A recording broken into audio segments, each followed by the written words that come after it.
Welcome, everybody, to Midday Magazine for this Friday, March 21st, 2025. Have your host, James J. Malouf here, and welcoming into the studio some of our favorite people. We have got Wisconsin Rapids Superintendent Ron Rasmussen in with us. Ron, good to see you. Good afternoon, James. Good to see you. Oh, I got to figure out who your designer is, man. Every time you come in here, you are dressed to the nines, and I feel like I'm underdressed. It's beautiful. I love that suit. Thank you. We also want to welcome in some of our friends from Howe with us. We have Steve Thayer in with us, Howe Principal. Steve, good to see you again. Hey, good to see you too, James. And Mel Miller is with us. Mel, thanks for being here. Good afternoon. Appreciate the time from both of you. We're going to be focusing a bit on Howe. We'll wrap up with some Wisconsin Rapids schools, a bit of an update from that. But right now, we're going to focus on Howe and some great things going on over there at Howe. And one of the things that we wanted to touch on today was the Aviation Club. I purposely looked a little bit into this, but I wanted to learn from you two what the Aviation Club is. What can you tell us about this? So while I am a reading teacher, aviation and teaching is a passion, but aviation has always been a passion since I was a little girl, and I've always wanted to become a pilot. I took the aviation class at Lincoln High School way back when, and I just decided this year I wanted to bring a little bit of that passion to my students and give this a go.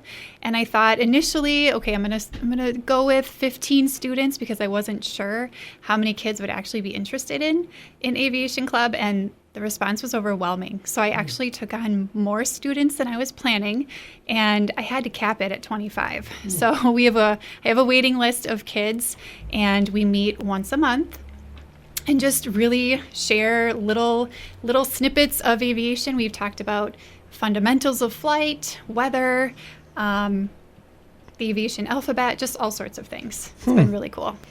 When it comes to any topic, but especially a topic like this, when we're talking about kids, one of the first things that pops in my mind, and I imagine many people is we just never know what might get sparked for these kids when it comes to any topic, especially something like this.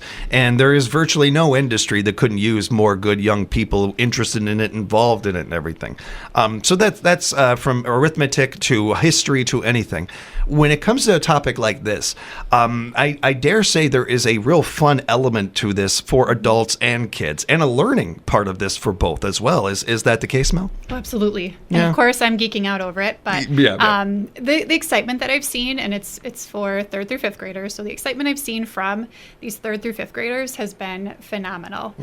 They are just totally into it. They're looking forward to it. They'll see me in the hall and say, "See you at Aviation Club tonight." They love it. Even last night was our most recent one. And we made kites. We talked about how kites fly, and we went outside to fly them. And the kids were just saying, "Thank you, Mrs. Miller, for letting us do this. This is so much fun." And there's so much joy. It's so neat to see. I will admit, I've always found flight aviation very interesting. I find the whole subject matter kind of cool, and I love flying. I've enjoyed that a lot in my life. I've even thought about, similar to you, the idea of piloting and stuff and some of those things at some point in life. But I'll also be honest with everybody. I'm still this kid that I was in 4th grade or 5th grade or 6th grade. I love learning. I especially love learning about topics that I know nothing about or don't really have anything to do with my career or my work or anything like that. I learn every day about writing or acting or radio or something like that. Learning about aviation or something, that's not really in my wheelhouse, and it's why I love to learn these things. I think we forget sometimes how much not only kids thrive on that and love that, how necessary it is for them. It's a different way to use your brain. Really, yes. As important as it is to learn your arithmetic and math and all these other topics, this stuff is just as important in many ways to keep that brain really fresh and moving and interested. Have you found that the kids, even the kids signing up for this, obviously want to know about aviation, but their excitement just being even more than you could have imagined? It sounds like the turnout was bigger than you imagined. So I'm curious of how their reactions to learning about some of these things and everything, how that's gone for them. They've had some pretty impressive reactions, and I've actually been amazed at how much they do know and how much they're absorbing. And I've even had parents message me and say, "This is all that they talk about," and they're sharing everything that you did, and they're so excited. So I don't know, it's just been so rewarding, honestly. And I wish, in hindsight, I do wish that we would have done it a little more often, maybe 2 times a month instead of 1. But again, I didn't know how it was going to go. So first round with it. But yeah, it's just, It's just fascinating. And, Fascinating to see them. Do you have some things coming up that you're looking forward to? Some projects on the way? Yes. So we have 2 more official club meetings, and then we are actually going to the EAA Youth Education Center in Oshkosh at the end of May. So we were awarded a bit of a scholarship to be able to attend. So we're very excited for that, and I picked out some sessions for them, and it'll be a whole day excursion, and they're looking forward to it.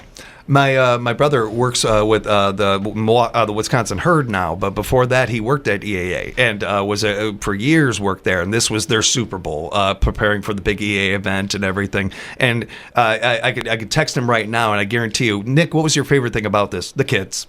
Like every time they look so forward to kids showing up to these things, to everything what we were talking about before about, it's not to say that this industry isn't healthy and doesn't have good people in it, but we could always use younger minds and younger people to care more about this stuff and getting interested in this and finding maybe a new career path or something like that. Very similar to a young Mel might have or something like that and everything. Just next question I have for you and Steve, and that's the importance of just having when we were all kids, there was a lot of good clubs, and schools were doing a great job of having a lot of these things. But I feel like nowadays, the more I talk to you guys, and the more Ron and comes in with different principles and everything, it's become much more important to have variety of groups. While we still have our traditional groups and everything, having something like this, having more unique groups and everything, we don't know what is going to catch a kid. It's a little bit like, I know for my kids, I'd spend all this time focusing on what to get them for Christmas or Hanukkah or something. I get it for them, and what do? They play with the box more than anything else, or something like that and everything. It's we could think we know, but we don't know. They know, so we really need them to tell us, and the only way they do or they can oftentimes is by signing up for these clubs. Absolutely. I will add something that's been really rewarding for me too is seeing the amount of girls that have signed up, because we think of aviation as typically a male-dominated field, and so it's really neat to be able to see the girls interested and excited. Last month, we even had a parent of one of our students who is a master sergeant in the Air Force, and she's the crew chief on the F-35 out of Madison. So she came to share about what she does, and we practiced taking airplanes apart, little toy airplanes, practiced taking them apart, putting them back together, practicing marshalling or parking each other, and cool. that was really neat. So it was really neat, too, to see a role model such as that come in to share with our boys and girls. I appreciate the note about having young girls a part of this club and them being turned on to this and getting to know more about this subject matter and everything. Any chance that we have for this in society, in any group, an organization, and having more representation on both sides of this and everything is so important going forward. And I think very encouraging going forward when you think about this and how much more this is becoming more and more of a common thing. And maybe in 5-10 years, if we're having this conversation, it's not even surprising, and that's what we're looking for. That's the dream. That's the goal. To normalize this kind of stuff and make it much more real and evident. That's a great part of it. But there's something that I hadn't thought about right away with this, where you bring somebody like that in, and yes, it's encouraging to maybe get them interested in this as a career path or something like that, or maybe the military as a career path, because that's another thing that we could always use more and more people involved in wanting to be a part of and everything. So there's a beautiful win-win kind of situation with something like that, and a big tip of the hat for them showing up and coming down for that. That's very cool. Absolutely. Steve, I mentioned the importance of having variety of clubs. Have you seen that as a principal? That how much more important it is and helpful it is in getting more and more kids involved, where almost every kid of a grade class is in some type of club. Absolutely. And James, when Mel approached me at the beginning of the year about this, it's always a conversation that we have, especially at the elementary level, because having clubs and activities is so challenging, right? Because it's not like at the secondary level where you have kids who could, you could be confident that they could walk several miles home, or they can drive themselves home at the end of the night. You're really reliant on that transportation piece is really a challenge. And so any time that we can have a club is just a win. And this especially, we've been talking about it so far, this whole segment, it's about sparking that dream. And it's giving kids something tangible where they can say, wow, this really could be me. Right. And we're bringing in guests who live in our own backyard, so to speak, it's like, wow, there are people that live here that do this. Maybe I could do that too. And it's not just the flight aspect. It's, there's communication parts to aviation that need to be tackled and challenged. There are mechanics that need to be excellent and using that hands-on learning. And so for me, it's all about sparking that dream and giving kids that, holy cow, this actually could be me. Like, it's more than just making paper airplanes and throwing them at my buddies in class and hope the teacher doesn't see, right? It's something, it can be a real dream, and it could be me.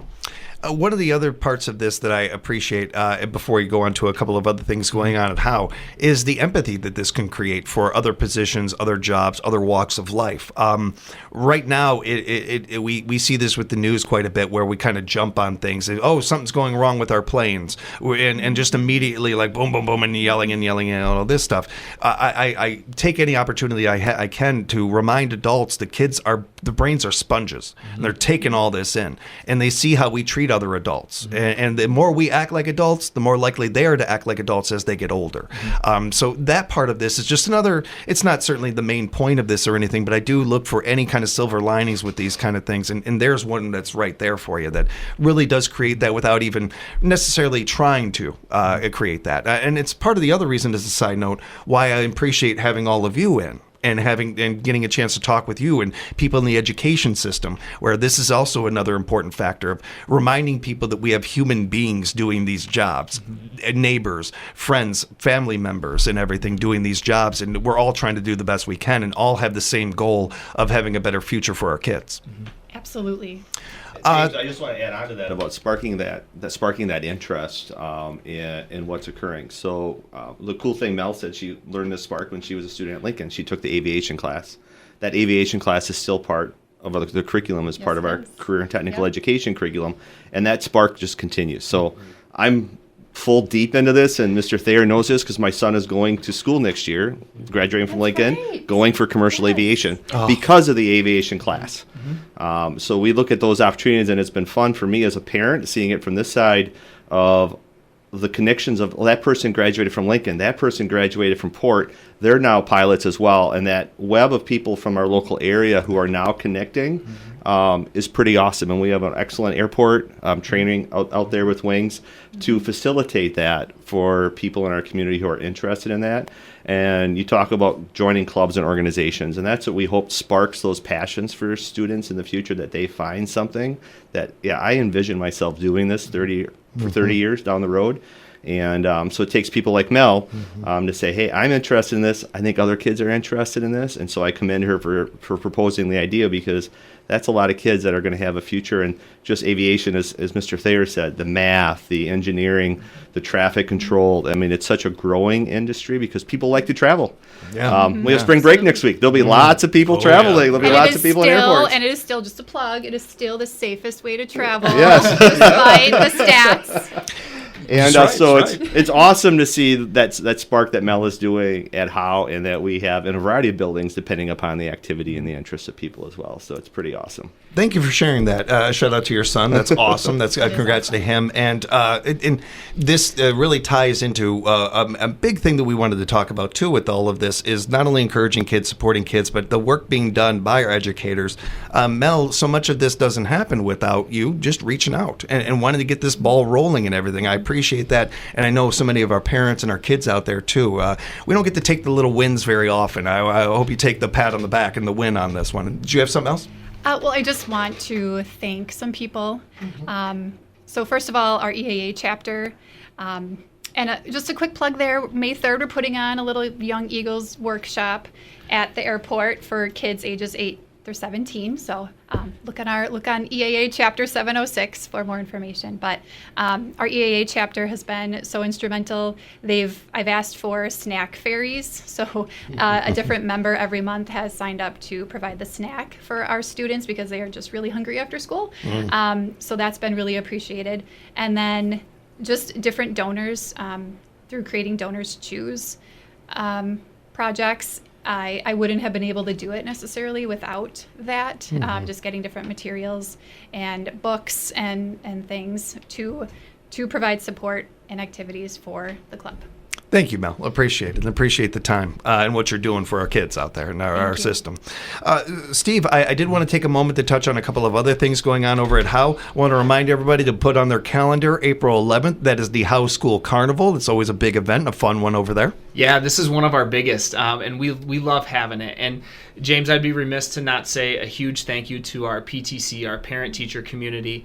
They're so active in our school, and they have been able to provide monthly parent engagement and family engagement activities. Just last week, we were able to, was it last week? We were able to host local legend Tom Pease. Yes. And we had him at school, and he came and did an all-school assembly for us, and the kids just loved it. And then he came back that night, too, and we had our Howe families come in, and we had a whole bleacher full of families that were just able to sing and dance and have fun with one another. It was so much fun. Oh, it was a blast. It was a blast. And then, the 11th, we're having our carnival, and it takes so much work to put on an event like this, and to have volunteers come and staff food tents and game tents and prize areas. And this year, PTC has actually convinced me as well to have a Pie the Principal booth. And so, no one really knows this yet. Mel's over here. You guys can't see her on the airwaves. She's pumping her fist. Great She's ready to go, right? Great fist bump. And so we're going to just fun things like that where we can get families together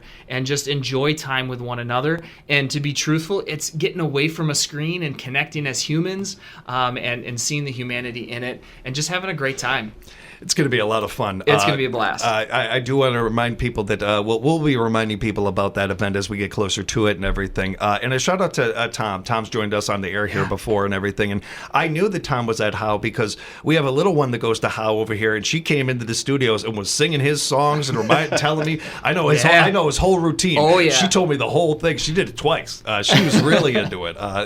He does a great job. That's fun to hear. We also want to remind everybody about some construction work that's going to be going on with an old church over there. Yeah, so, and Ron, fill in the gaps if I miss anything, but, we've had such a great partnership with Emmanuel Lutheran Church for so many years, and this next step that we're taking in this process is the school district has acquired the property over there for the main purpose of being able to keep a safe parking space for our staff, and then we're going to develop that, and I'll touch on that in a little bit more, but the deconstruction process of the church has already begun. We've taken care of all the asbestos abatement and getting things ready for that building to come down. And we understand it's sad to see such a mainstay in our community like that go. But we're really hoping to treat the property with the respect and the dignity that it deserves and to use it very in a positive way moving forward for our families. So if you're driving down 8th Street here this next week, you'll see, especially on Monday and Tuesday in earnest, that building is going to start to come down. Ron did a great job of rearranging that deconstruction schedule so that way we could do it over spring break. As much as our students and staff really want to be there to see that deconstruction happen, we knew that a lot of learning wouldn't happen while that was taking place. Yeah. So we moved that to our spring break week, and a lot of that demolition is going to be happening this week.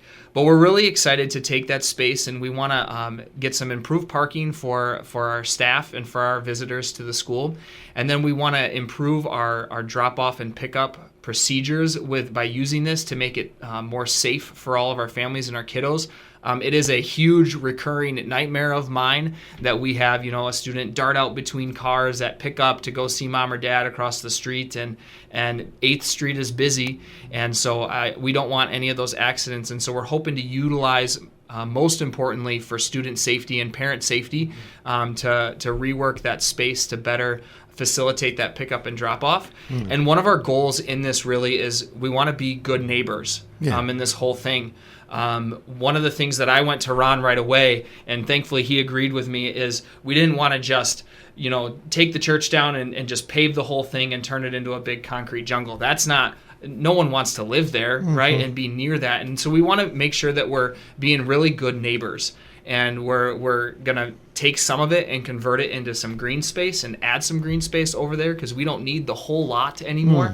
Our school staff is much smaller than the worship family that used to meet there at Emmanuel. And so we can reduce some of that and create some more green space and creating a place that people can feel comfortable walking through and enjoying as they're walking to and from their homes, even in the summer. Appreciate the update, Steve. Thank you for that. Yeah.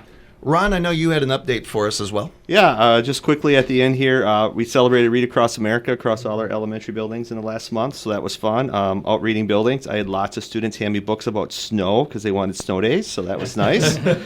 I want to give a shout out to Maggie Kozlowski, who is a state national semifinalist in FCCLA, a Student of the Year. We talk about the importance of clubs and activities, and that's just another one within our family of consumer sciences.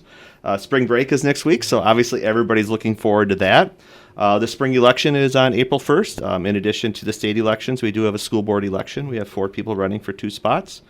There's a job fair at Lincoln High School sponsored by the school district in the heart of Wisconsin, April 2nd from 2 to 5 p.m. And then lastly, I encourage all our parents, the week of April 14th, there'll be a survey coming out from School Perceptions, answering questions about the school district, and we really encourage all our parents to complete that survey to give us feedback on our operations.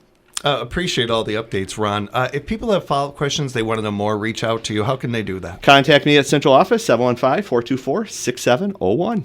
And remember, you can find out more about Howe and so many of our other great schools at WRPS.org, WRPS.org. It's our Wisconsin Rapids Public Schools District. You can find all the information about things we've talked about here and plenty of other great things going on in our area. I encourage you to reach out, volunteer with any of our schools, any opportunity you can. It'll be some of the best time of your day. I encourage you to be up to date on that as well. And we'll be talking with Ron again real soon and plenty of others. Thanks so much, you guys, for joining us today. This is a lot of fun. Thank you. Thanks, James. Thank you. We'll have more Midday Magazine coming up for you next week. And I do want to send a special shout out to the heart of WFHR, Pam Hilke, and the amazing scheduling she does week in and week out. We appreciate you, Pam. Stay tuned for more here at 97.5 FM, 1320 AM, WFHR, locally grown radio.